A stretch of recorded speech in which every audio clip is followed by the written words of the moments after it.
성부와 성자와 성령의 이름으로 아멘.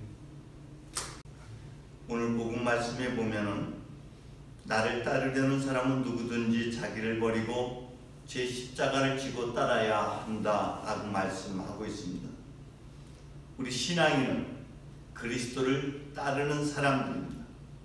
그리스도께서는 우리가 가야 할 길이십니다.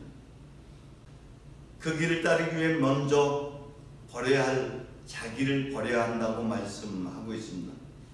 자기는 철저하게 생존 전략에 의해 형성된 거짓 자아입니다. 이 거짓 자아는 움켜잡음으로 자라나고 척으로 위장하면서 생존해 왔습니다. 이는 사랑과 관심과 인정에 대한 결핍으로 생겨난 것이고 그 결과는 탐진치로 자리매김하게 됩니다. 탐욕과 분노와 어리석음으로 가득 차게 되죠. 이 결핍이 빚어낸 것은 결국은 하나님의 극진한 사랑으로만이 채워질 수 있는, 유일하게 이것을 채울 수 있는 것은 오직 하나님의 사랑입니다. 그렇다면 어떻게 그 하나님의 사랑을 채울 수 있을까요? 그것은 주님께서 신명기 8장을 통해서 우리에게 말씀하셨던 말을 다시 상기해 볼 필요가 있습니다. 너희는 지난 40년간 광야에서 너희 하나님 야훼께서 어떻게 인도해 주셨던가 더듬어 생각해 보아라.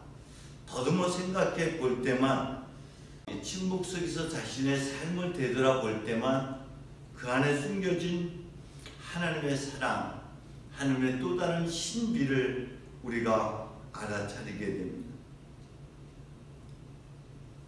한편 오늘 현장에서, 오늘의 현실에서 하나님의 사랑이 우리와 함께하고 있음을 어떻게 알 수 있느냐면 그것은 마리아를 통해서 우리가 경험할 수가 있습니다.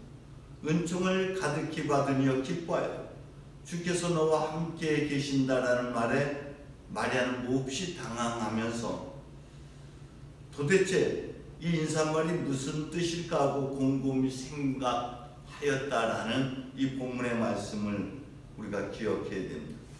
오늘 현실 속에서 내가 느끼고 있는 답답함을 넘어서기 위해서는 결국 마리아처럼 곰곰이 곱씹어보는 은총 아래 머물러 있을 때만이 결국 나와 함께 하고 계시는 하나님을 알아차리게 됩니다.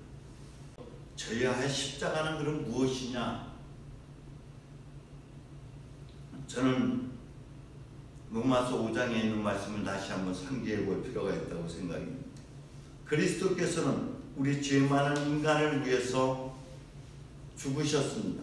이리하여 하나님께서 우리에게 당신의 사랑을 확실히 보여주셨습니다 라고 로마서 5장 8장으로 말하고 있습니다. 이것의 다른 표현은 십자가는 우리를 향한 하나님의 사랑의 표지다라는 것입니다. 십자가는 져야 할 무거운 짐이 아니라 사랑의 빛이라는 것이죠. 마태복음 11장에서 이렇게 표현하고 있습니다.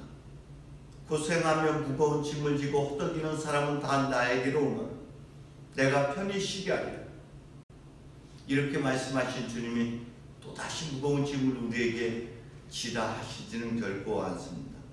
우리가 져야 할 십자가는 우리를 향한 하나님의 사랑에 대한 빛인 것이죠.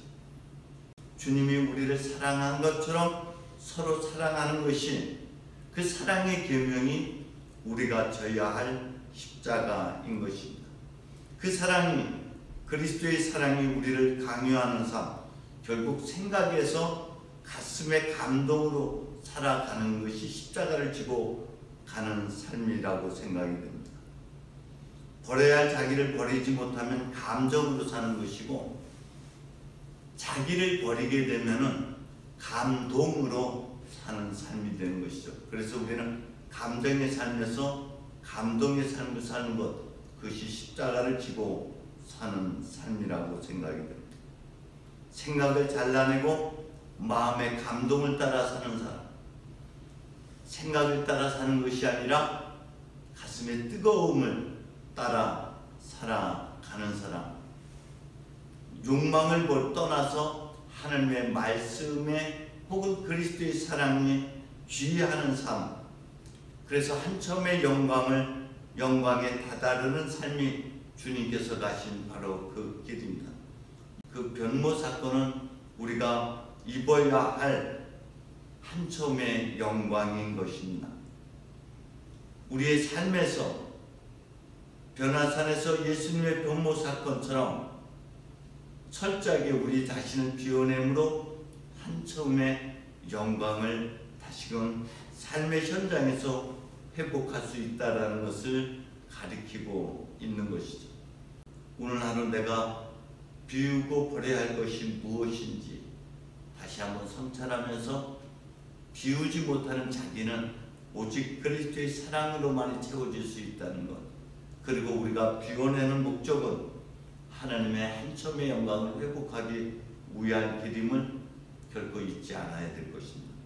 오늘도 주님을 따르는 귀한 은총이 여러분 삶에 가득 배어나기를 바랍니다. 그래서 감정으로 사는 것이 아니라 감동으로 살아내는 오늘 하루가 되기를 주의 이름으로 축원드립니다. 성부와 성자와 성령의 이름으로 아멘.